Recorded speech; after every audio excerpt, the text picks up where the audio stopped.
sea, Petro no se creó, no se inventó el déficit que hoy tenemos. Se agravó, pero ese déficit lleva 30 años gestándose y todas las reformas tributarias que se han hecho no han logrado resolver de fondo el problema. Yo le dije al presidente que frené el CONFIS en que finalmente se aprobaron esas metas de recaudo y lo hicieron hasta cuando yo estaba de viaje porque yo iba a votar en contra y lo había anunciado. Es necesaria la intervención del Estado en primer lugar para equilibrar la cancha. Porque el Estado es ineficiente, burocrático, hace mal los cálculos, crean déficits fiscales, se genera una burocracia, genera un derroche. Yo tengo miedo de dejarle mi pensión al Estado. Entonces sí estamos frente a una realidad que exige una manera distinta de hacer el desarrollo. Esto es Ubíquese, un proyecto de Linterna Verde y La Silla Vacía sobre 3 de los grandes temas del país. Reunimos a 4 expertos que ven la economía de maneras distintas, no para ver quién tiene la razón o cambia de posición, sino para escuchar, entender por qué piensan lo que piensan y encontrar terreno común entre la diferencia. Vamos a empezar con unas preguntas rápidas de sí o no. ¿Colombia es uno de los países más desiguales de la región? ¿El Estado debe invertir en políticas sociales que reduzcan la desigualdad? ¿El sistema pensional debe ser sostenible a futuro? ¿La informalidad en Colombia es un tema urgente por resolver? Empezamos bien.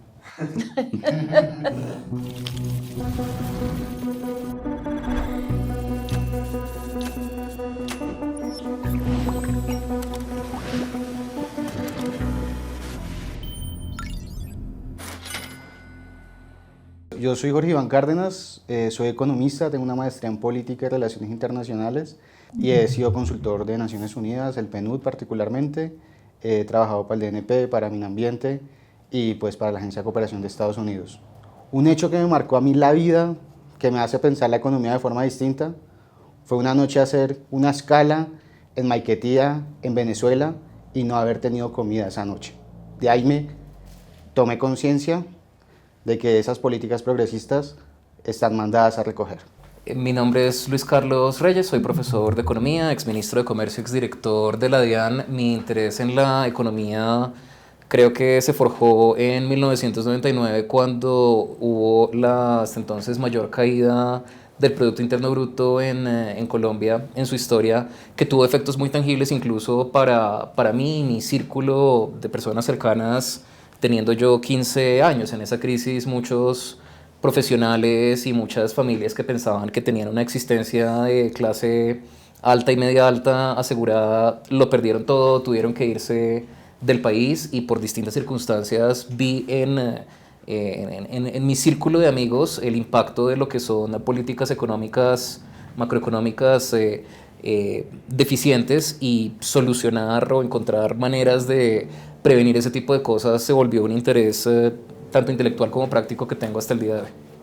Mi nombre es Cecilia López Montaño, soy economista de la Universidad de los Andes y yo mezclado mi vida entre el servicio público. He estado en 6 gobiernos, he hecho una carrera muy larga. Empecé como jefe de unidad en planeación nacional, he sido viceministra, he sido 3 o 4 veces ministra, en fin, embajadora, una carrera larga entre el Estado y el sector público. Trabajé, entre otras cosas, con Naciones Unidas en la OIT. Mi última experiencia fue el corto Ministerio de Agricultura en este gobierno, pero lo he mezclado mucho con análisis y con investigación. En este momento presido la Fundación CISOE y hemos estado trabajando en políticas públicas de largo plazo. No concibo la vida sin ser economista. ¿Qué me marcó? No sé, nunca me lo he planteado como algo raro, sino como natural. Entre otras cosas porque me formé en un área que hoy se volvió el gran tema, en demografía económica. Soy Diego Carrero, soy economista y magíster en estudios políticos de la Universidad Nacional. Tengo una especialización y una maestría también en finanzas de la Universidad de los Andes. He sido asesor del despacho del Ministerio de Hacienda y Crédito Público, subdirector general del Instituto Geográfico Agustín Codazzi, director del Observatorio Técnico Catastral de Catastro Bogotá y docente universitario durante más de 10 años. ¿Qué marcó mi vida y me interesó alrededor de estos temas? Creo que particularmente cosas que veía en mi niñez. Crecí en la localidad Quinta de Usme, estudié en un colegio distrital Y de niño, por ejemplo, en medio de muchos esfuerzos que hacían mis padres, pues era de los niños que llevaba onces al colegio, pero muchos de mis compañeros no tenían uniforme o no llevaban onces al colegio. Mi padre toda la vida trabajó en una empresa ganando el salario mínimo. Mi madre se dedicó a la economía del hogar sin tener la posibilidad, por ejemplo, hoy de tener una pensión.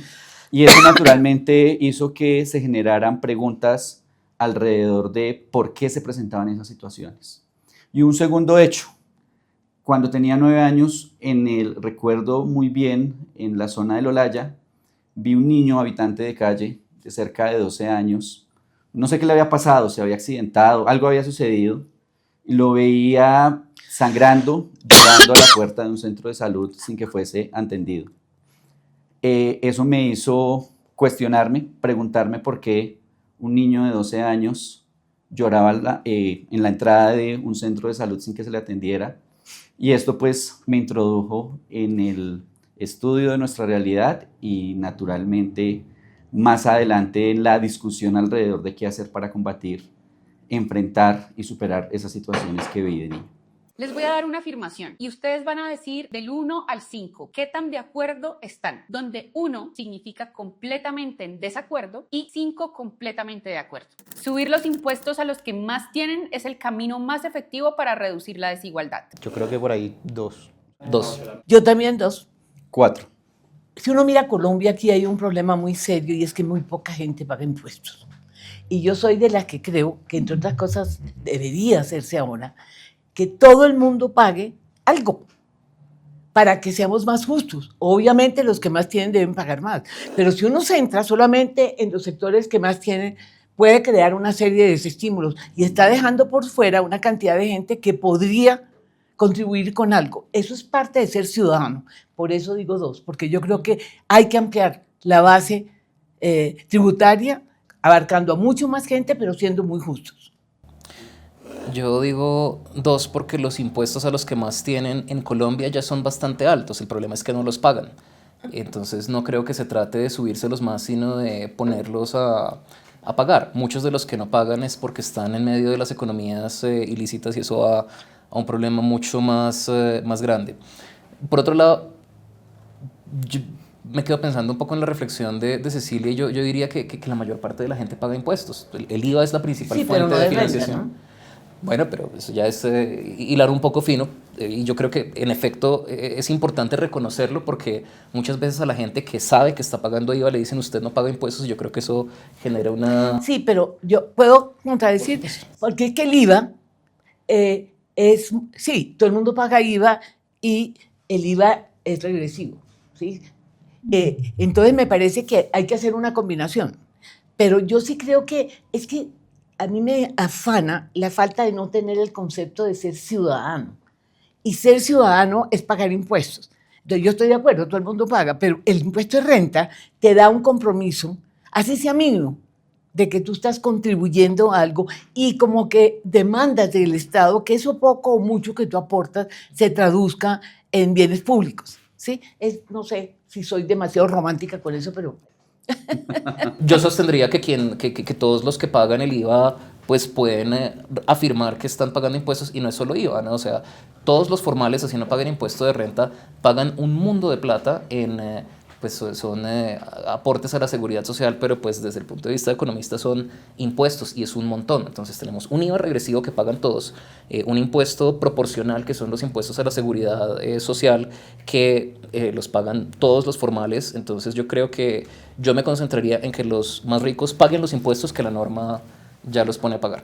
O sea, yo compartiría el romanticismo de la doctora, pero hay que ser muy sinceros. O sea, ¿cómo yo incentivo a ese ciudadano para... Doctora Cecilia. Cecilia, para que realmente pague el impuesto? Porque es que lo que uno ve en los gobiernos es un derroche de dinero, es un derroche de corrupción, es una falta de confianza, es una falta de legitimidad sobre las instituciones y al final se crea también más incentivos perversos, o sea, los que más tienen tienen mucha más capacidad para diseñar arquitecturas empresariales mucho más sofisticadas, patrimonios autónomos por fuera del país, y evidentemente pues eso les ayuda a modificar sus estructuras tributarias. Y ellos pues por algo son los más ricos porque tienen esa capacidad. Pero si uno de cierta manera siente una legitimidad sobre las instituciones, sobre el Estado, ve que no se roban la plata, voy a ponerle un poquitico de picante a esto, que no suceda temas como la Unidad Nacional de Gestión de Riesgo o aparezca personas como Juliana Guerrero, etcétera, ¿no? Pues la gente podría tener mucho más incentivos para poder pagar. Yo creo que no solamente es ponerle más impuestos a los más ricos, sino es la articulación de unas políticas estatales, el tema, por ejemplo, de contrabando también, que fue muy cuestionado en este gobierno, por ejemplo, el tema de Papá Pitufo, ¿sí? Entonces yo creo que eso sí va en la complementariedad de toda la acción estatal. Bueno, me corresponde defender el 4, ¿no? Y yo creo que particularmente estoy de acuerdo con Luis Carlos, sino que, más bien particularmente la afirmación es, estamos de acuerdo con que los que más tienen más paguen, yo creo que sí. Ahora, el asunto de si hoy no están pagando termina siendo otra discusión. Ahora bien, primero voy a decir por qué no 5.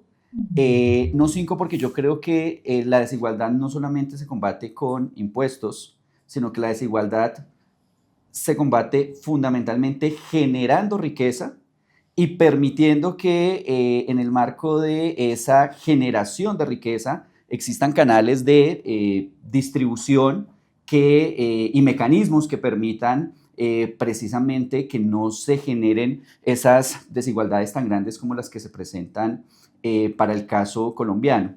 La progresividad es un tema universal, es un tema que está consagrado en la Constitución política, en términos tributarios, y es una cosa que se da en todo el planeta.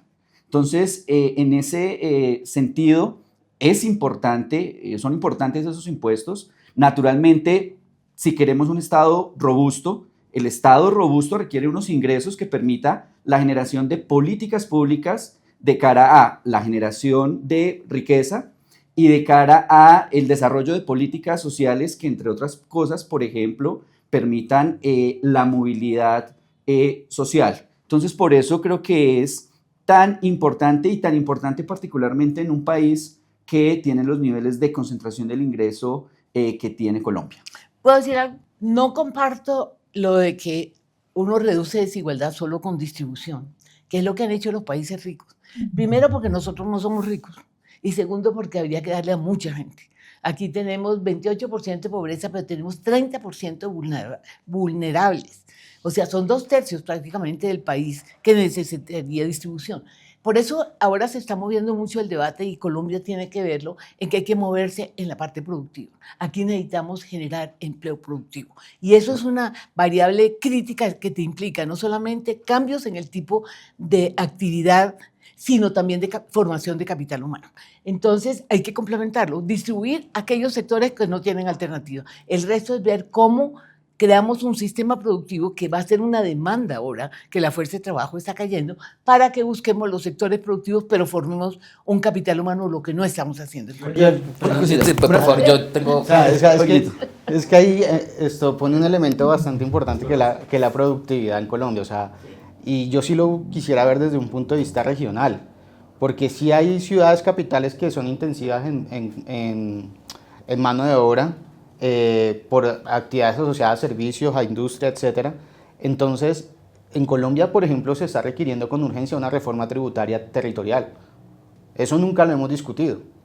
O sea, ¿cómo se va a empezar a limitar también el Sistema General de Competencias? Que eso es un reto gigante que tiene que hacerse ahorita en el segundo semestre y le compete el Estado. Y eso va de cara a lo que decía de si queremos un Estado robusto o no. O sea, yo siento que el Estado robusto no necesariamente logra la eficiencia en la provisión de bienes y servicios, en la resolución de justicia, en la resolución, digamos, de problemáticas sociales. Creo al contrario que quizá la eficiencia puede ser en un Estado mucho más pequeño. Entonces la discusión es cómo el Estado también ayuda a mejorar la productividad y pongámosle el agregado regional, porque ya estamos entrando a una discusión regional bastante interesante. Dos cosas. La primera de ellas, estamos de acuerdo. Okay. De pronto, no sé si de pronto no me hice entender, pero estoy absolutamente de acuerdo. Parte de la forma en que se combate la desigualdad es generando riqueza, el asunto de la generación de capital humano, de generación de capacidades productivas, creo que es algo que compartimos. Pero eso se hace con estados fuertes. Noruega, Finlandia, Singapur, Corea del Norte, Francia, Alemania, comparten una capacidad en términos de la generación de recursos tributarios que permite el desarrollo de políticas públicas para distribuir, pero también para generar riqueza. Yo creo que la doctora Cecilia, qué pena, doc, Cecilia, Luis Carlos, que estuvieron en el Ministerio de Comercio, que estuvieron en el Ministerio de Agricultura, saben de los presupuestos que tenían estos ministerios. La posibilidad de generar capacidad productiva en el agro, la posibilidad de generar industria, está atravesada también por las posibilidades que puedan llegar a existir para que el Estado invierta en el agro y para que el Estado invierta en la industria. Y en la medida en que tengamos una agricultura vigorosa, que tengamos una industria vigorosa, pues eso naturalmente va a reducir allí pobreza y nos va a permitir a través de la sinergia económica que se puede llegar a generar, reducir también las desigualdades. Ahora bien, comparto lo que se ha planteado aquí, yo creo que todos lo compartimos, y se necesita una reforma fiscal territorial, y uno de los temas que justamente por los que pasamos hace poco estuvo relacionado con el catastro multipropósito. Quiero darles un dato. El Gini de concentración del impuesto predial a nivel municipal en Colombia, es decir, si cogemos los más de 1.100 municipios que tiene el país y construimos el Gini alrededor del recaudo del impuesto predial, ese Gini es de 0,94.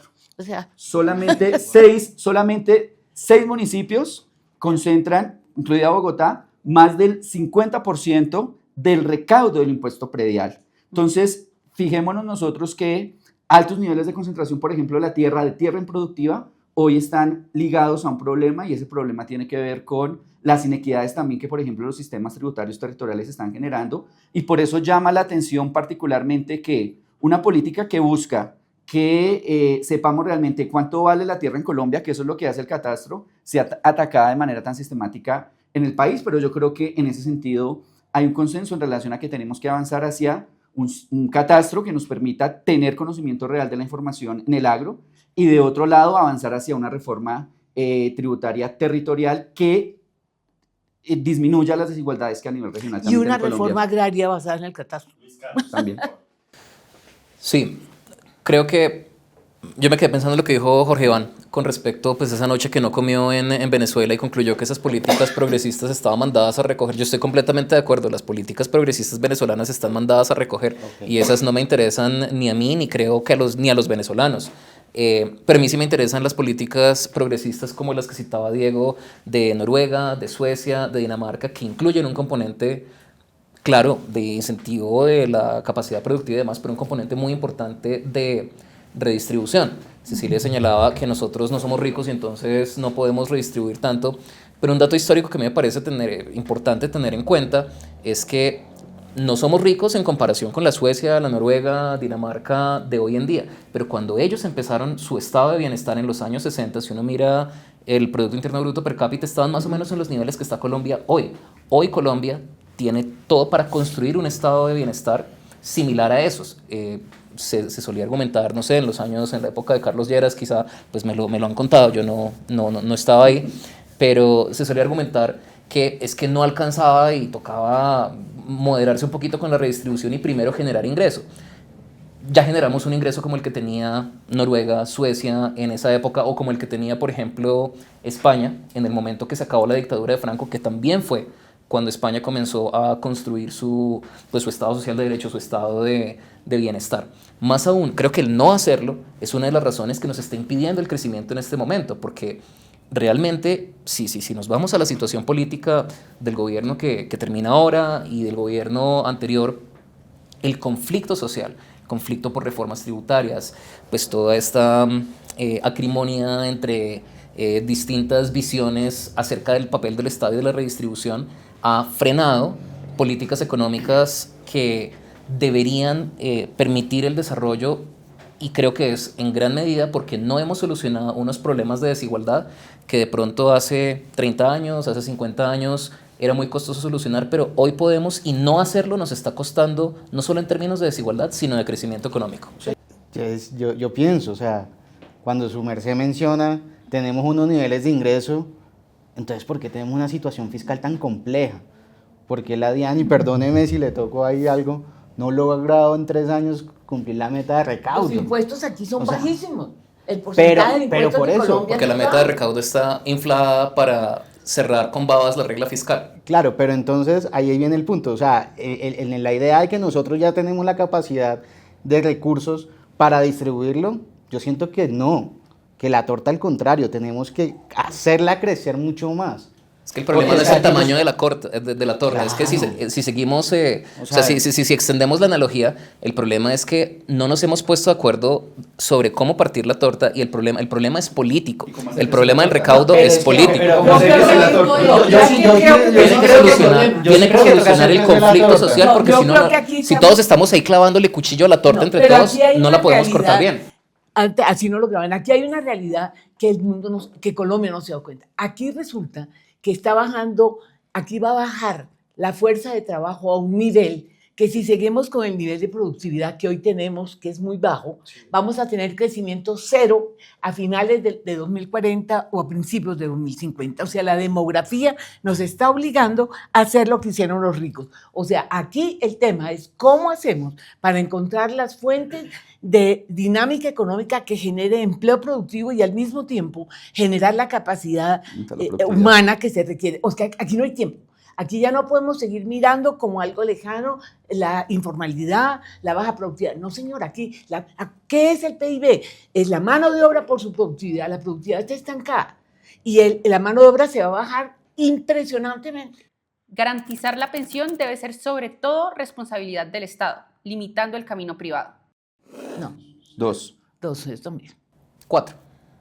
Yo le dejaría 1 porque estamos en un país altamente desigual y sí necesita uno, de cierta manera, dar un esquema de protección a los más vulnerables. Así te la población. Sí, o sea... El resto le tocó armar, a cada generación le va a tocar armar su pensión. Bueno, creo que ahí en todo caso hay una discusión en relación a qué es lo que significa limitar el camino privado. Porque es que siento que cuando se plantea la pregunta, no quiero controvertir la pregunta, pero sí quiero colocar sobre la mesa lo que suscita la pregunta. Cuando se plantea de esa manera, es como el tema de las pensiones es un asunto fundamentalmente del Estado, ¿cierto? Y entonces en términos de las relaciones obrero-patronales pareciera que no existiese ninguna responsabilidad y yo creo que uno de los temas en los que hemos avanzado como sociedad tiene que ver con que en justamente la sostenibilidad de las pensiones en el largo plazo todos tienen que contribuir. Tiene que contribuir el Estado, tienen que contribuir los empresarios y tienen que contribuir también los trabajadores. Creo que aquí tiene que existir en ese sentido una política integral donde todos pongan recursos. Pero además creo importante, y seguramente nos va a pasar también con el otro bloque, todos los temas terminan estando relacionados. Y todo termina estando relacionado básicamente porque parte de la sostenibilidad del sistema pensional está basado en la capacidad que podemos tener ahora para generar riqueza. En la medida en que la productividad se reduzca, en la medida en que no generemos los recursos que permitan el ahorro para que las personas más adultas puedan tener unos ingresos en su vejez, pues naturalmente esto va a ser insostenible. Y nuevamente allí en ese camino, parte de solucionar el problema pensional no tiene que ver solamente con a quién le cobramos hoy, ¿cierto?, para ese ahorro, sino tiene que ver también con cómo generamos la riqueza y cómo incentivamos la generación de riqueza que permita ese ahorro para el futuro. Y en ese sentido, en una economía mixta, como lo es la colombiana, indudablemente entonces esto tiene que estar ligado a la discusión no solamente de la cotización, de cómo se cotiza, sino también de cómo esto está ligado a una capacidad productiva que nos permita generar ese ahorro para el futuro, y ahí nuevamente está el tema de la discusión alrededor de la productividad. 2, por lo siguiente. Todos los sistemas contributivos del mundo tienen una parte que llamaríamos solidaria, o sea, una parte que aporte el Estado. porque hay sectores que no tienen la capacidad de generar lo suficiente y todo el mundo tiene que tener una vejez digna. Eso debe ser un principio básico. El tema es cómo hacemos la otra parte. Y ahí es donde lo demográfico, me da mucha pena insistir en eso, nos cambia el panorama. Cuando teníamos mucha gente joven, cuando teníamos una fecundidad alta y había una entrada muy grande de gente a la edad de trabajar, los jóvenes podían financiar a los viejos, que es el sistema que ahora se volvió un sistema súper importante. Pero resulta que obviamente eso depende mucho de que tengamos un mercado laboral donde la gente tenga una productividad tal que garantice que tiene unos ingresos suficientes para tener esa pensión. Por eso es que la productividad ya es inaplazable, o sea, o la mejoramos o la mejoramos. Pero ¿qué pasa ahora? Resulta que ahora cada vez vamos a tener una fuerza de trabajo más pequeña. Entonces ya la juventud no puede financiar eso. Eso quiere decir que cada generación, ya no es la generación joven la que va a financiar la generación vieja. Eso no, nos tenemos que preparar para ver cómo hacemos para que cada generación, reconociendo que hay una parte que el Estado tiene que contribuir, pero eso tiene que ser una mínima parte, sino qué impuestos tendríamos que tener, pero que el grueso encuentre la forma como generación de generar su propia pensión. Y ahí es donde la productividad es inaplazable. O sea, aquí como estamos produciendo, así no es, con una productividad de la mano de obra estancada. Eso no es culpa de la gente, es culpa del sistema productivo. Tenemos que movernos a ver dónde generamos un valor agregado y capacidad productiva para tener salarios adecuados. Entonces, ahí es donde tenemos, esos son procesos de transición. No vamos a poder romper el rol del Estado para una parte importante porque todavía tenemos una población que no es capaz de generar como generación su propia pensión. Pero vamos a tener una mezcla, pero tenemos que tener claro que en la medida, este cambio demográfico llegó para quedarse. O sea, aquí vamos a llegar a una fuerza de trabajo cada vez más pequeña que tiene que ser mucho más productiva para que pueda sostener un sistema pensional. Lo que me preocupa es que aquí, como vemos que eso va a pasar a finales de la década del 40 o a principios de los 50, ¿sí? Creemos que eso va a pasar en un momento. No, este es un proceso que ya empezó.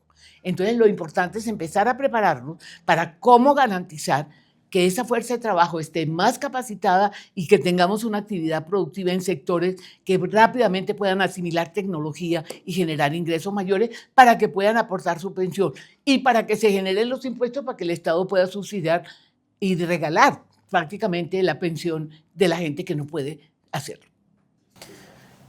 Bueno, porque pienso que las pensiones tienen que ser una preocupación principalmente del Estado. Primero, porque el Estado es nuestro mecanismo de actuar colectivamente como trabajadores, como empresarios, como todo. Entonces, no el Estado como uno de los actores, sino el que hemos creado para actuar colectivamente. Y las pensiones son un problema de acción colectiva. Y concretamente, una pensión es un seguro. ¿Sí? Una pensión es un seguro. El Estado...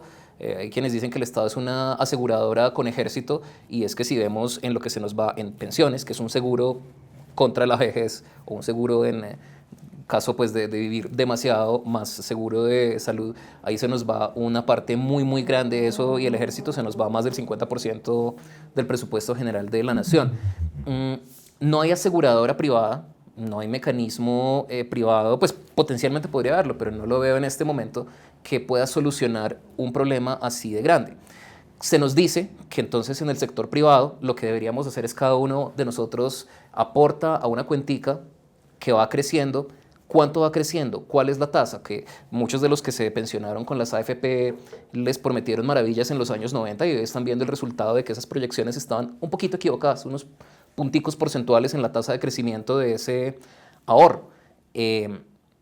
No le deberíamos estar pidiendo a la gente que un trabajador de a pie, un trabajador de salario mínimo, fuera el que hiciera las proyecciones de cuánto es que va a crecer mi ahorro para con base en eso yo decidir si aporto un poquito más a pensiones voluntarias o no y cuánto es que voy a vivir, o sea, voy a vivir hasta los 70 años o hasta los 95. Es un montón de incertidumbre que les estamos pidiendo que solucionen cuando lo que necesitamos ahí es un seguro y una aseguradora de la magnitud para resolver eso.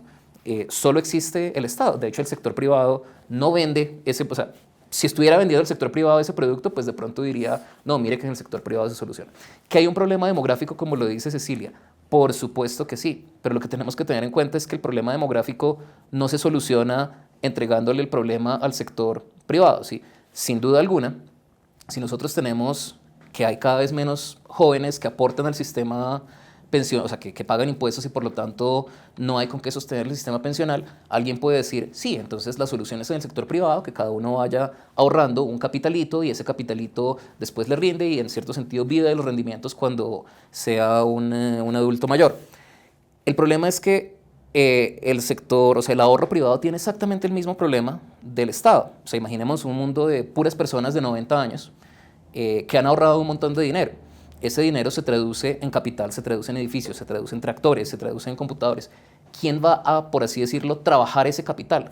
¿Otros señores y señoras de 90 años? No.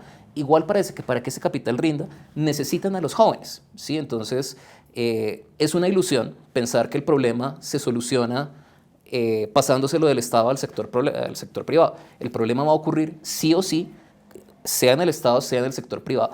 Dado que va a ocurrir, tenemos que planear para eso, pero necesitamos aprovechar nuestra capacidad colectiva de organizarnos, que es el Estado, para encontrar una solución fiscalmente sostenible, sin duda, pero es por el lado del Estado, no es por el lado de cada cual por su lado. Yo sí no estoy de acuerdo. O sea, primero, es evidente, en el 2025 Colpensiones recibió 25 billones de pesos en aportes, gastó más de 60. O sea, mucha gente, de hecho, tengo una tía que no le han pagado 3 meses de pensiones en Colpensiones. Tengo a otra familiar que está pendiente de la reforma pensional, que se aprobó también en este gobierno. O sea, la Corte todavía no ha fallado, porque, digamos, cuando el Estado interviene en la vida, en la libertad de la toma de decisión del individuo, se coarta también, de cierta manera, la racionalidad que pueda tener la persona de su futuro. Entonces, ahí yo sí creo que el Estado tiene que acotarse. Claro, es un reto gigante de que nosotros como ciudadanos, de que nosotros como, digamos, personas de a pie, nos formemos en hacer una planificación financiera, en hacer un cálculo actuarial, en tener de cierta manera un ahorro en un fondo privado, en una casa, en un tema. Pero yo creo que con la bomba pensional que tenemos hoy en día, más todas las inflexibilidades del gasto, pues al final del día tratar de buscar el derecho a través del Estado nos va a llevar a crear un problema mucho más grande de déficit fiscal, de deterioro, digamos, del crecimiento, y ahí sí es como nosotros preparamos a las sociedades. O sea, yo soy joven, o sea, tengo 33 años, imagínense lo que me toca a mí planear hacia futuro, y a los demás que vienen detrás mío, cómo van a tomar conciencia de su propia decisión en la vejez. Además, un punto clave que, o sea, hay que tocarlo, y es que la expectativa de vida en Colombia ha crecido monumentalmente, pero la edad de pensión no se empuja para adelante. Entonces, no solamente la brecha se va dando en temas poblacionales, sino que también es en el cálculo actuarial de la fecha de la edad de pensión. Yo sí creo que el reto va a estar en cómo nosotros, a través, no sé, de tecnología, inteligencia artificial, habrá que pensar en innovar y pensar desde la libertad económica, porque el Estado es ineficiente, burocrático, hace mal los cálculos, crean déficits fiscales, se genera una burocracia, genera un derroche, y pues yo tengo miedo de dejarle mi pensión al Estado, así. Entonces, hay personas que sí, pues sí, tienen que prepararse en educación financiera, en cálculos actuariales, para tener esa conciencia, y mucho más que todo, los jóvenes, pues que seguramente, como vamos, no van a ver una pensión. Yo creo que tú has planteado un punto muy clave. Claro que estoy de acuerdo contigo que el régimen pensional de un país sí es una responsabilidad del Estado, lo cual no quiere decir que la plata la tiene que poner el Estado. Lo que quiere decir es que el Estado puede actuar sobre los parámetros. Las reglas de juego. Es inconcebible que en este momento, con una expectativa de vida en promedio de 78 años y para las mujeres del 80, a los hombres los están sacando del mercado a los 64. ¿Sí? Y a las mujeres a los 58. Y además este gobierno acaba de tomar unas decisiones absurdas que ojalá no pasen, que va a haber un régimen especial para los indígenas, para los campesinos, porque tienen expectativas de vida menores. No, eso revienta cualquier sistema. O sea, los gobiernos sí tienen que asegurarse que los parámetros están de acuerdo a las realidades demográficas y a las fuentes de recursos que tienen. Pero eso no quiere decir que ignoren la incapacidad dentro de una situación fiscal compleja, donde una incapacidad de generar recursos. Es que miren, si ustedes miran el análisis, les recomiendo el libro que lanzamos ayer, el capítulo económico lo escribieron Alberto Carrasquilla, Mark Hofstetter y Diego Guevara. Yo logré sentar las 3 posiciones más, mañana salen apartes en El Espectador, se los recomiendo porque ponerlos de acuerdo, pero se pusieron de acuerdo. Y ellos claramente lo que dicen es que el gasto hace 30 años se volvió cada vez más inflexible, o sea, reducir el gasto en el Estado y hacerlo bruscamente, como está prometiendo este gobierno, crearía un caos terrible. Pero también los ingresos están muy por debajo de lo que deberían ser. Y aumentar los virus, ya vimos el estallido social, con una situación como que la le que tocó a tenemos. Carrasquilla, autor del libro. Sí, claro.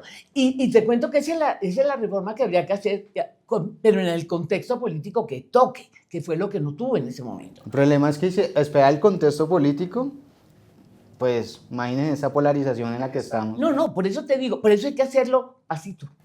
Yo quisiera... Pero, perdóname, para redondear, yo sí creo que aquí no es que uno desconozca que la responsabilidad del sistema pensional, como el sistema educativo, como el sistema de salud, en última instancia lo tiene el Estado. Pero eso no quiere decir que todos los recursos los ponga el Estado.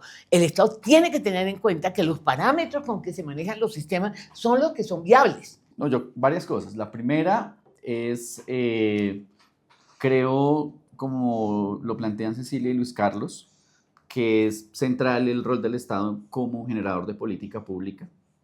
Existen los mecanismos democráticos para que el Estado tome las decisiones que corresponden en el marco del acuerdo social. A mí me preocupa cuando se plantea el asunto de la libertad económica, como si todos fuésemos iguales en libertades ante el mercado.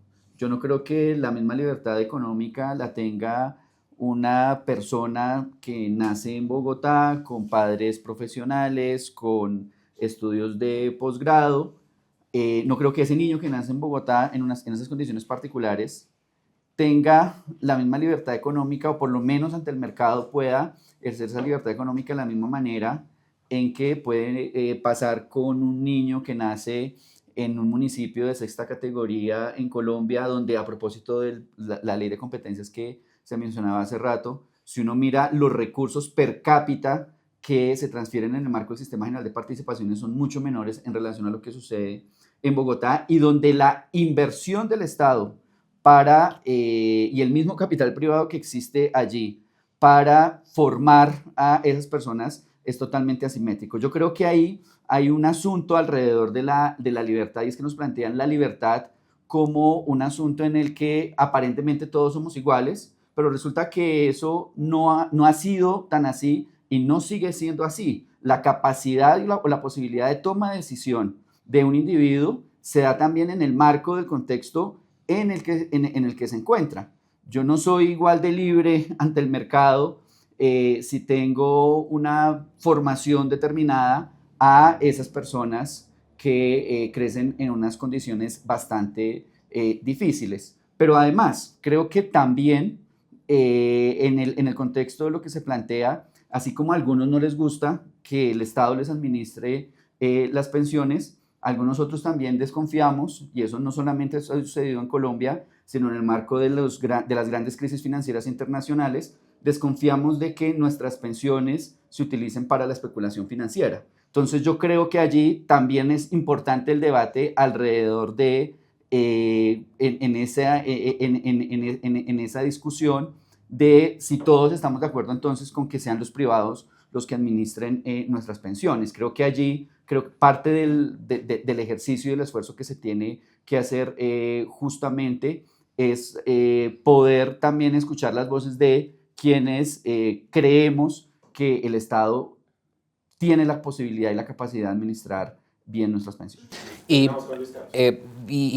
en eso, o sea, como hablando de libertad y de sector privado, por ejemplo, algo que no tenemos en Colombia es libertad de verdaderamente, si lo quisiéramos desde un punto de vista libertario, administrar nuestras pensiones, ¿no? Ha cogido mucho mucha fuerza ese tema de que no expropien mi ahorro pensional, que pues es una absoluta falacia. O sea, yo Luis Carlos Reyes, quisiera que la AFP me diera ya mismo todo ese ahorro pensional, porque yo lo sé invertir mejor que la AFP. La inmensa mayoría de la gente, pues no todos podemos ser profesores de economía. Yo puedo hacer rendir ese dinero más, no puedo hacerlo. O sea, ese ahorro me lo expropiaron para entregárselo a unas personas que lo administran unas comisiones que, pues yo no sé si son muy altas o muy bajas, pero yo lo puedo administrar mejor y más barato, ¿sí? Entonces, la expropiación ocurrió hace rato. Ahora, yo me doy cuenta de que en cuanto al planteamiento del problema con nuestro actual sistema pensional, que está muy intervenido por el Estado, tanto en lo que son las AFP como en lo que es Colpensiones, estoy de acuerdo en que hay infinitos problemas, no quiero que se me malinterprete ahí, pero creo que lo que hay que pensar es que la solución de esos dos sistemas definitivamente es una solución de aseguramiento que implica acción colectiva y que implica al Estado. Y un punto que mencionaba Cecilia, que pues es cierto que hay que tener en cuenta los parámetros demográficos del sistema, es verdad, pero también quiero señalar que se usa mucho el argumento de que la esperanza de vida ha aumentado un montón, y eso es cierto, pero la esperanza de vida ha aumentado un montón porque hoy en día mueren muchísimos niños menores de 5 años que lo que morían hace 10, 20, 30 y 50 años. Y ese no es el parámetro relevante. La esperanza de vida al nacer no es el parámetro relevante para calcular pensiones. Es la esperanza de vida al momento de pensionarse. Y eso ha crecido un par de años en los últimos 20 años. Entonces, creo que es importante tener claros cuáles son los parámetros. Sin duda alguna, la proyección demográfica, o sea, el que haya menos niños sí es un problema. Creo que deberíamos estar hablando más de cómo lograr que la sociedad, de una manera libre, distinta a la que ha ocurrido antes, pues esté dispuesta a acoger a que vengan más niños. Yo siento que estoy haciendo mi parte con mi tercer hijo, pero se necesita que seamos varios. Lo que es la nueva mujer. Ese es otro tema. Creo que mi esposa se ofendería de no ser considerada una de las nuevas mujeres. No, es que el hecho de que hay excepciones, hay mujeres que tienen que tomar la decisión de tener 5 hijos, perfecto, pero hay muchas mujeres que hoy están educadas, que están solas. Es que tu mujer tiene esposo. Yo tengo un montón de amigos para presentarles. No, pues es que eso no es así tan fácil. Lo que me parece curioso del doctor Luis Carlos es que dice, yo administraría mejor la pensión. Pero dice que el Estado sea responsable. Ajá. Esa es la O contradicción. sea, es una ¿sí? contradicción per se de él en ese contexto. O sea, él no dice, el Estado me administra mejor la pensión, sino yo como profesor de economía administraría mejor la pensión. Eso ya es una decisión individual y en libertad. Claro, pero como no todos somos profesores de economía, creo que la solución colectivamente mejor es que el Estado me limite a mí esas maravillas que yo podría hacer con mi ahorro pensional. Usted lo puede hacer, o sea, usted puede hacer diversificación de riesgos, pone una plática en AFP, pone otra en... No, yo no quiero poner nada en la AFP, yo quiero... Pero es que usted tiene que ser, o sea, si usted es experto en inversión, tiene que diversificar. O sea, usted no puede poner todo lo bueno en la misma canasta. Pero eso, o sea, usted eso tiene que diversificar. Pero eso no quiere decir que no haya activos malísimos. Activos, sí, pero... La AFP es malísima. Pero le deja alguna rentabilidad y le ayuda Ah, no, Pero pero pasemos a otro tema porque aquí no vamos a estar de acuerdo. El Estado debe intervenir más para garantizar las mejores condiciones laborales, incluso si eso aumenta los costos para las empresas. 1. 3. 3 porque es una falsa dicotomía. De acuerdo. O sea, yo le pongo un 2 porque, o sea, siento que de verdad, o sea, es un principio de que los estados sí tienen que ser mucho más acotados, porque sí creo plenamente en que son derrochadores, son burocráticos, son ineficientes. O sea, yo trabajé en el Ministerio de Ambiente, trabajé en DNP y, oiga, qué sacrificio para uno tramitar una cuenta de cobro, qué sacrificio para uno avanzar en un CDP. O sea, yo no creo realmente en los estados tan grandes y por eso yo digo que si el Estado interviene, el sector privado también interviene la forma de cómo se asocian las empresas, cómo se puede generar entidades, digamos, de acción de comanditas simples, simplificadas. De hecho, en estos días he estado estudiando en temas tributarios, ¿por qué nosotros dejamos de percibir acciones con títulos al portador? O sea, eso fue un retroceso desde el punto de vista de reglas de juego. O sea, ya no existe en el mundo. Es muy difícil. Pero deberíamos tratar de pensar y dejar que las mismas empresas, dentro de sus esquemas de gobernanza, permitan acciones al portador. Que es incluso... Aquí, es que es muy complicado. A ver, Es que yo creo que el Estado debería intervenir más, por ejemplo, haciendo efectivas normas que ya existen otra vez. O sea, si uno va a Nuquí, por ejemplo, ve hoteles de lujo donde las señoras, que son mayoritariamente señoras que hacen el aseo, están contratadas informalmente. Esos hoteles tienen con qué pagar un buen salario. ¿Dónde están las inspecciones laborales del Ministerio de Trabajo? Creo que el Estado tiene que intervenir más, no menos. Eso no quiere decir que no haya cosas que el Estado podría dejar de hacer, que bajarían los costos de las empresas sin reducir derechos de los trabajadores. Pienso en un montón de regulaciones, digamos, con cierta simpatía hacia ese lado libertario que percibo en Jorge Iván. El INVIMA es un desastre, ¿sí? Pero yo no lo cerraría, yo trataría de emular los modelos que hay, por ejemplo, en Corea del Sur, ¿sí? Entonces ahí el Estado podría poner al INVIMA a hacer más, con menos trámites, podría bajarles costos a las empresas por ese lado y luego ir a hacer más, a hacer inspecciones laborales donde claramente hay con qué pagar un buen salario y no lo está haciendo. Ese tema de más Estado, más mercado me parece un debate importante, pero realmente es un poco básico. En cualquier clase de economía uno va a enseñar que los mercados funcionan muy bien cuando funcionan bien, pero que hay fallas de mercado. También los estados funcionan muy mal cuando funcionan mal, es cierto, pero o sea, hay fallas de estado, hay fallas de mercado y lo importante es que reconozcamos que las dos existen y que encontremos los mecanismos de corregir ambas, porque mercados que funcionen como en una clase de principios de economía no existen en ningún lugar. Estados que funcionen idealmente tampoco, pero los dos van a estar y tenemos que solucionar los problemas de ambos. Yo creo en las políticas públicas. O sea, yo sí creo en la responsabilidad que tiene el Estado de dar las señales que corresponden. Y eso implica tener conocimiento, valorar el conocimiento.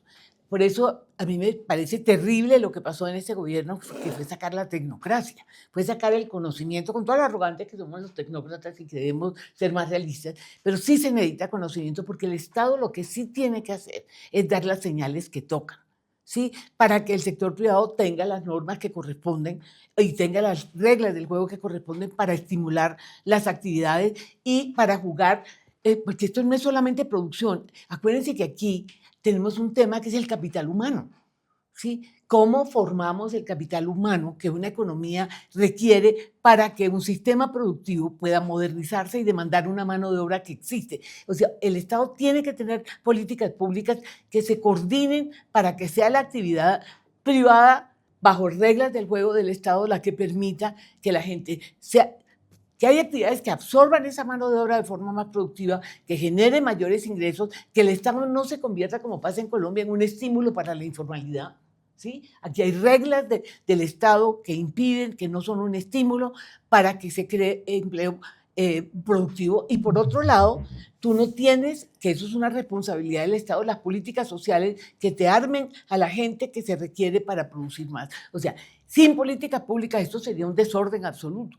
Y con políticas públicas sin fundamento, sin conocimiento y sin tener claro para dónde vamos y cuál es el norte, y el norte es superar el subdesarrollo, pasar de ser una economía de ingreso medio alto con una desigualdad vergonzosa a ser una economía de ingreso alto sin esta desigualdad. Cuatro elementos para haber ubicado esa calificación de 3 en esa pregunta. La primera de ellas tiene que ver con que el mercado laboral, por definición, es un mercado asimétrico. El poder de los agentes que intervienen en ese mercado pues es bastante desigual. Vuelvo a colocar el ejemplo práctico. Pensemos en la mujer de Ciudad Bolívar que se levanta todas las mañanas a las 4 de la mañana para llegar al norte de la ciudad, dedicarse a servicios generales. Y pensemos en un escenario en el que no hay regulación. Realmente sería dejar a la merced de quien contrata a esa mujer. Y en ese sentido es necesaria la intervención del Estado, en primer lugar, para equilibrar la cancha. Es necesario equilibrar la cancha en el marco de las relaciones obrero-patronales, de las relaciones que se dan entre los trabajadores y los empresarios.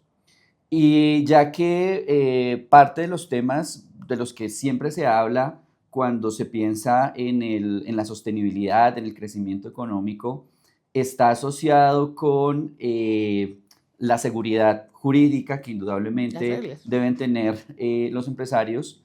También hay que garantizarle una seguridad a esos trabajadores y esas trabajadoras que son generadores de riqueza. Entonces, primero, hay una característica por definición y es que en el mercado laboral, en segundo lugar, entonces en ese sentido es importante, es imprescindible que el Estado intervenga con regulación, con generar reglas del juego, ¿cierto? Y por eso digamos que es inevitable colocar esa puntuación, porque cuando se ubica la segunda parte de la pregunta, de pronto la pregunta termina conllevando a, es decir, si la acción del Estado por definición entonces solamente lo que va a hacer es incrementar costos, casi que lo ponen a uno en un falso dilema. Sin embargo, tercer elemento muy importante, y es, yo creo que todas estas preguntas que se han venido generando y en últimas el debate de la política económica con sus diferentes aristas nos conduce inevitablemente a la discusión respecto al modelo económico. Es que resulta que la discusión de los impuestos, con la discusión de las pensiones, con la discusión del mercado laboral, con la discusión del desarrollo agropecuario, con la discusión de la industria, con la discusión alrededor de cómo nos insertamos en la economía mundial, pues nos lleva inevitablemente a hablar del conjunto del modelo, y creo que hay un asunto que ha corrido, que ha tomado fuerza, por lo menos en la discusión o en el debate público, y es asimilar que toda intervención del Estado, por definición, es negativa o por definición, en este caso, va a incrementar costos de las empresas. Yo creo que valdría la pena analizar mucho, por ejemplo, lo que ha pasado en este gobierno, en términos de lo que fue el incremento del ingreso efectivo de los hogares trabajadores en Colombia y cómo eso apalancó e impulsó también la demanda interna y el crecimiento económico. Y cuarto elemento, que tiene que ver con lo que mencionaba en la primera pregunta, nuevamente pensemos en las políticas laborales que existen en Corea del Sur, que existen en Singapur, que existen en Finlandia, que existen en Dinamarca, que existen en Alemania, y comparemos eso en términos de indicadores de crecimiento económico, de una intervención del Estado en diferentes aristas que se termina complementando y que sin duda ha mejorado el bienestar de la población en esos países, pero que también ha permitido crecimiento económico, acumulación de capital y crecimiento del sector empresarial. Bueno, pues yo creo que ahí comparto, puede ser una discusión de filosofía y economía bastante interesante. Ok, no nos vayamos a Adam Smith, el tema del carnicero, el egoísmo genera altruismo, etc. Pero ya que tocó el gobierno, yo creo que esto fue 4 años de un laboratorio bastante interesante en esos términos de política. O sea, se quiso aumentar el Estado inmensamente. Entonces, en ese sentido, sí, venimos desde el 2010, un tema de políticas de aumentar el Estado. De hecho, yo lo he estado revisando en estos días, desde Carlos Lleras Restrepo cuando inventó Planeación Nacional. En estos días he pensado, ¿qué tanta duplicidad de funciones hay entre el DNP y el Ministerio de Hacienda? No existe planeación ahora. Pero nunca ha hecho demasiado. No, perdóname, yo soy directora de planeación. Si lo cerráramos, no me pasaría muero nada. de la pena. Yo sí, planeación nacional es crucial para que haya una política de desarrollo. Es que, ahora, que debe evolucionar, yo estoy de acuerdo. Pero mira la falla de este gobierno al diluir lo que fue el debate de cómo se hace el desarrollo. ¿Para qué se Pero ahí está el punto. Si el Estado no se sabe coordinar y los fines esenciales del Estado no se tienen claros, ¿para qué entonces yo voy a permitir que el Estado permee los mercados, permee la libertad económica, el sector privado, las reglas de juego con el mercado laboral? En este gobierno también pasaron muchas cosas, como por ejemplo la crisis a la salud, que aquí pues la debieron haber tratado. El problema de seguridad energética, o sea, unos dicen que sí, otros dicen que no, no se sabe. Estamos importando gas. O sea, entonces al final del día, también esa visión de que el Estado quisiera permear digamos, la economía, pues no generó resultado en estos 4 años. Y por eso, si hubiera sido tan eficiente, pues se hubiera, digamos, la población votado por la continuidad de gobierno, pero no fue así. Listo, nos meten en otra discusión. Vamos al margen de derecho, pero la política de estatización no sirvió y en los últimos 4 años se evidenció. Pero por la estatización, o sea, es que eso es un tema complejo. Sí, yo sí, creo, yo diría que o sea, eso hay que mirarlo. y transponer los esto como a unos... Por otro, 2.600.000 puestos de trabajo generados Pero en estos 600.000 4 años. contratistas públicos. 2.600.000. ¿Cuántos contratistas públicos aumentaron? ¿Cuánto aumentó la No planta del aumentaron Ministerio de 600.000. Transporte? No aumentaron ¿Cuánto, 600.000. el Ministerio de la Igualdad, ¿cuánto se montó ahorita en el Pero Ministerio ves de que Trabajo? esto aquí es otra cosa. Y 9 de eso cada fue 10 puestos populismo. de trabajo Es otra en cosa. Colombia siguen siendo privados. No, pero el aumento digamos, la reducción del empleo fue principalmente jalonada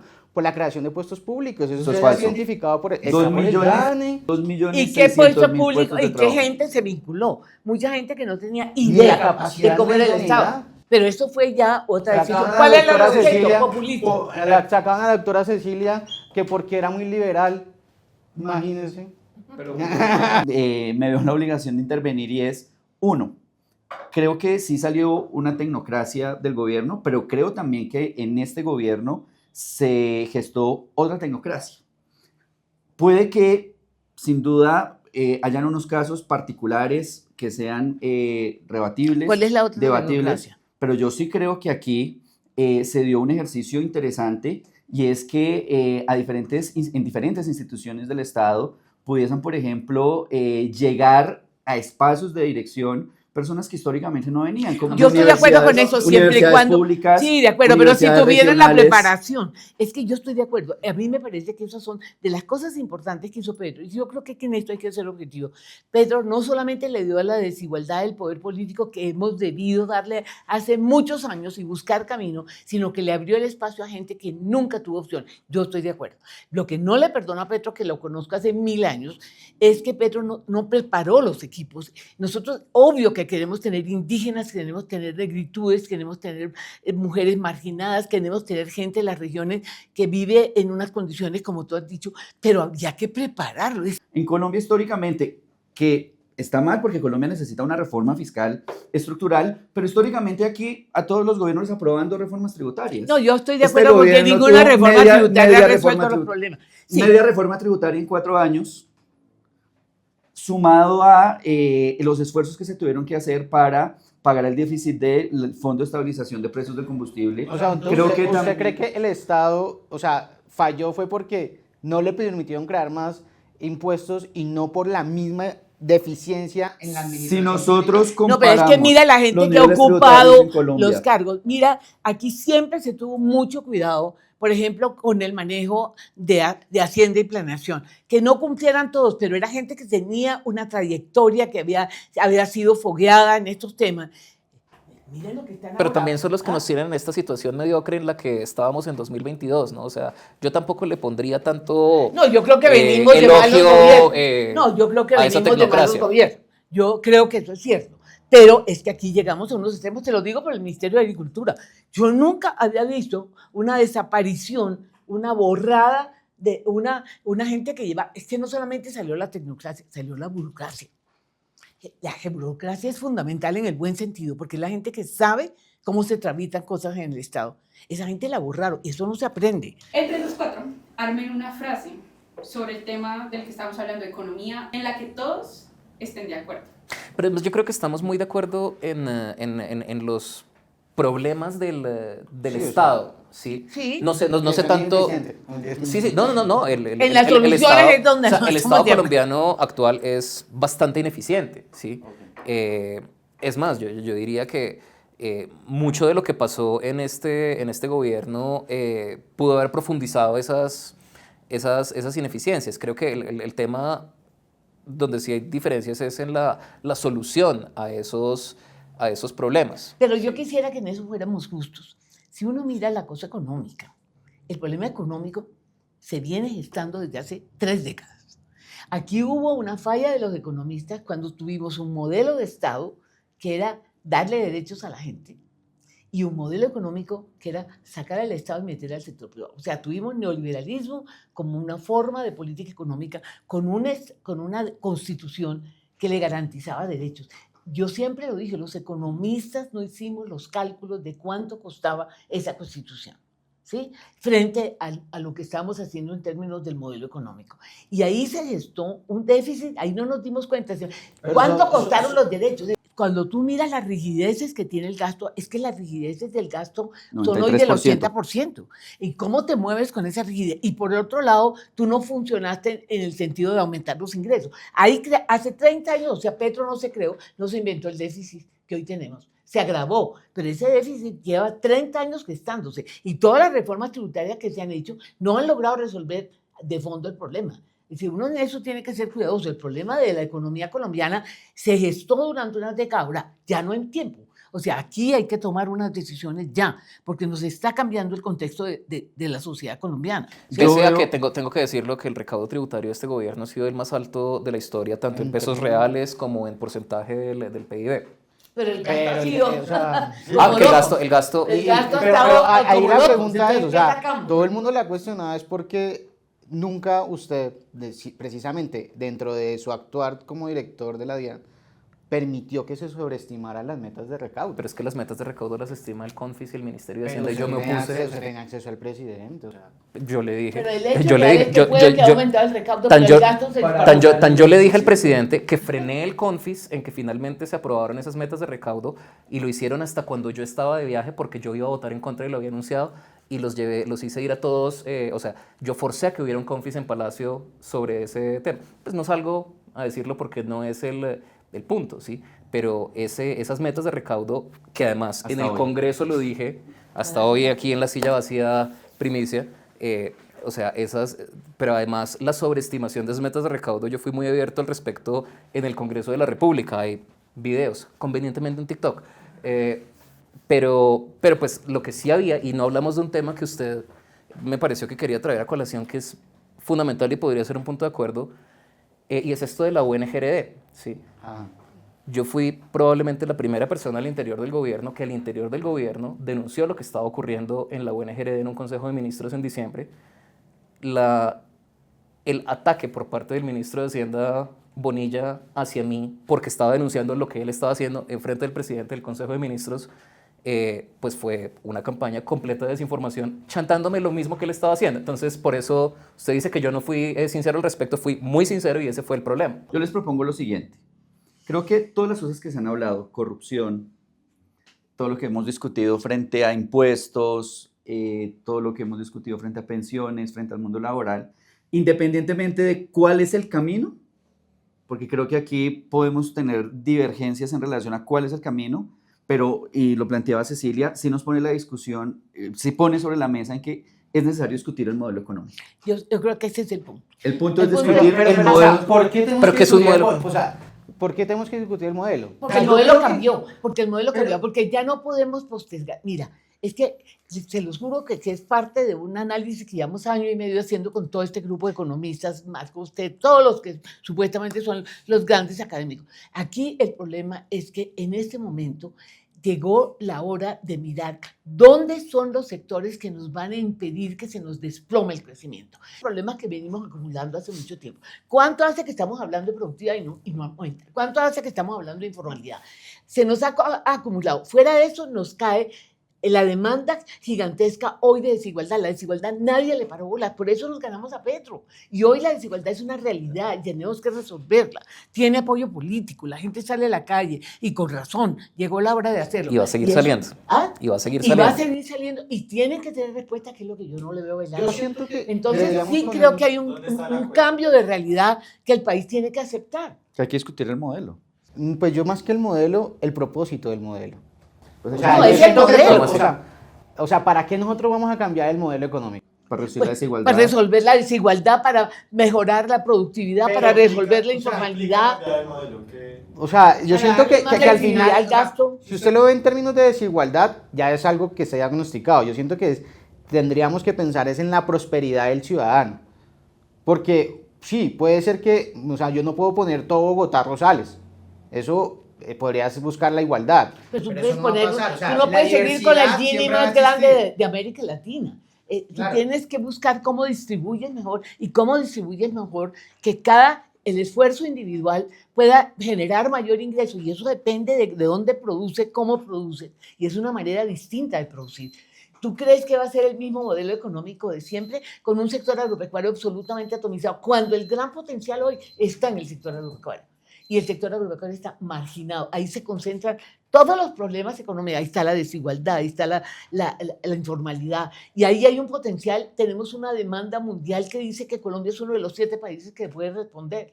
O sea, sí hay que cambiar el modelo. Piensa que porque yo creo que por lo que he percibido usted diría que la desigualdad no es tan problemática mientras reduzcamos pobreza, justo lo contrario de lo que dice Cecilia. yo no. O sea, Aquí- yo sí creo que va por ahí, o sea, No, porque yo es sí que... estoy totalmente porque es que, de mire, acuerdo. o sea, desde un punto Pero tú vista estás de acuerdo con el cultural, modelo actual, es que yo no O sea, ¿A entiendo ti te por qué. gusta el modelo actual? En parte no.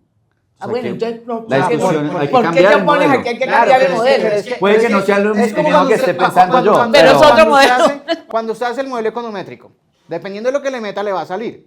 De acuerdo. Pues, O sea, sí, todos estamos de acuerdo, hay que cambiar el modelo. Es el consenso. Bueno, entonces pongamos eso, hay que cambiar el modelo. ¿Para dónde? No sabemos. llegamos a un ¿Qué le vamos momento, a echar? mira, Tampoco para sabemos. que lo pongas en términos más generales, yo creo que el país, y lo digo muy honestamente, yo sí creo que el país está en un momento en que tiene que replantear sus objetivos de crecimiento, sus objetivos sociales, sus objetivos políticos, sus objetivos ambientales. O sea, aquí se nos juntaron muchas cosas. La gente cree que, y parte de lo que está diciendo el gobierno es: cojamos todo lo malo que hizo Petro, desconozcamos lo bueno que sí hizo cosas buenas y remediemos eso. Eso no es así, porque mucho de lo que tenemos en este momento no es solo Petro, es una acumulación de problemas que no hemos resuelto y que nos llegó el cambio climático, en donde nos va a dar con toda. Entonces sí estamos frente a una realidad que exige una manera distinta de hacer el desarrollo, si es que lo que podemos poner así. Sí, eso, de que depende como en la buena respuesta económica. Hay que cambiar el modelo económico. pero- Sí, hay que cambiar el modelo económico. Pero fíjate una cosa muy interesante. Hoy tenemos una democracia mucho mejor que la que teníamos antes, porque hoy sí tenemos una izquierda. Y eso para mí es una mayor democracia. No, y hay una alternancia de poder. Claro, es que, bueno, siempre ha habido, pero entre los mismos. No. No, sí ha habido, porque la izquierda no existía. Ahora sí existe y tiene poder político, y eso es un avance. Cambiar Sí. el modelo. Ah, pues sí. ¿Quién ha dicho Cambiar que el no? modelo. Ay, Dios. ¿Aprendió algo sobre por qué alguien puede llegar a la conclusión contraria a la suya? Creo que reafirmé algo que obviamente sabemos, y es que la diversidad de experiencias, de trayectorias de vida suelen llevar a puntos de vida distintos, y creo que fue muy interesante ver cómo las distintas trayectorias de vida de los panelistas nos llevan a puntos de vista más o menos disímiles. Sí, particularmente es las experiencias, evidentemente los intereses que hay ahí, porque tuvo de cierta manera alguna que otra primicia, y esto también pues las experiencias debido a la cosmovisión que ellos han podido formar, tanto en experiencias como en ideas concebidas previamente. Yo creo que uno vive en el mundo donde se encuentra con gente que puede llegar a conclusiones distintas. Yo creo que lo mínimo que uno tiene que tener es humildad de reconocer que lo que uno piensa no necesariamente es la verdad. Y eso fue evidente en esta reunión. Coincidimos con algunos y con otros no. Normal, para mí es normal. Yo creo que siempre que hablamos con otras personas y escuchamos atentamente sus argumentos, por supuesto que podemos comprender y entender no solamente la naturaleza de su pensamiento, sino las razones que conllevan a conclusiones que pueden ser diferentes a las propias. ¿Por qué cree que la persona con la que más estuvo en desacuerdo piensa como piensa? Yo creo que en economía en general hay posiciones cargadas de ideología. Unos creemos en el Estado, otros creemos en el mercado. Eso sigue operando así.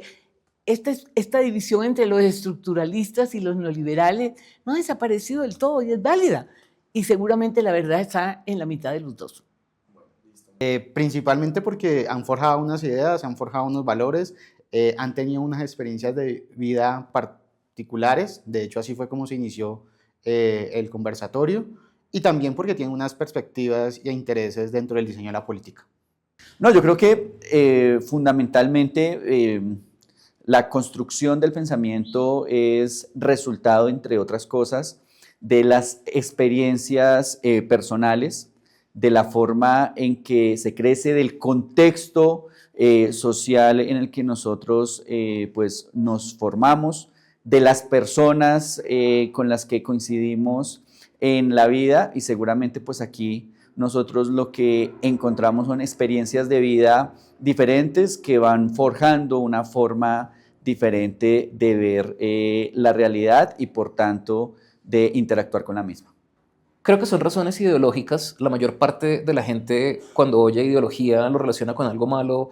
Yo lo veo como algo inevitable de la vida. Una ideología es un conjunto de ideas, un lente a través del cual miramos la realidad. Todos tenemos una, especialmente los que dicen que no tienen ideologías, son los que de pronto más necesitan examinar las ideas con las que interpretan el mundo. Creo que son razones ideológicas.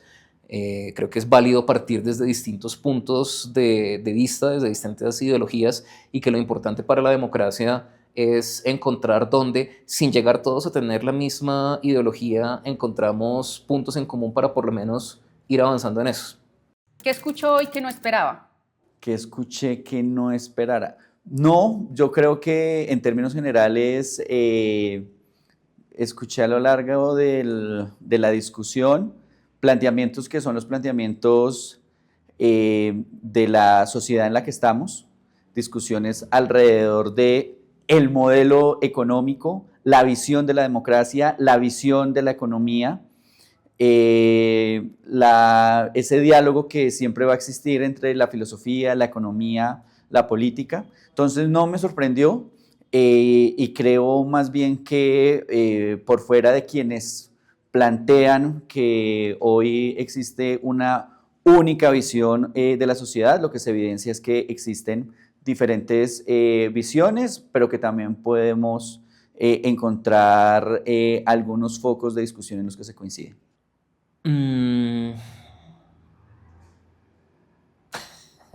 Creo que son puntos de vista muy valiosos, muy legítimos, pero creo que son discusiones de política pública bastante frecuentes, entonces creo que eran esperados, pero no por eso menos interesantes. Y sobre todo lo que vi fue un reflejo de debates que se tienen en ciertas esferas pues, políticas en Colombia que tenemos que resolver para poder seguir adelante como país. Me sorprendió la visión de uno de mis contertulios sobre el papel de la mujer y que se puede volver a aumentar la fecundidad. No sé si es que a mí me está pesando mucho el ser demógrafa y creo que hoy las mujeres jugamos un papel en donde muchas tienen que apartarse de ese patrón tradicional. Hay muchas mujeres solas, muchas mujeres educadas que necesitan realizarse y tener autonomía económica. Me sorprendió ver una posición un poco tradicional en alguien joven. Que alguien realmente intentó hacer lo correcto, pero que la máxima autoridad del país no lo permitió.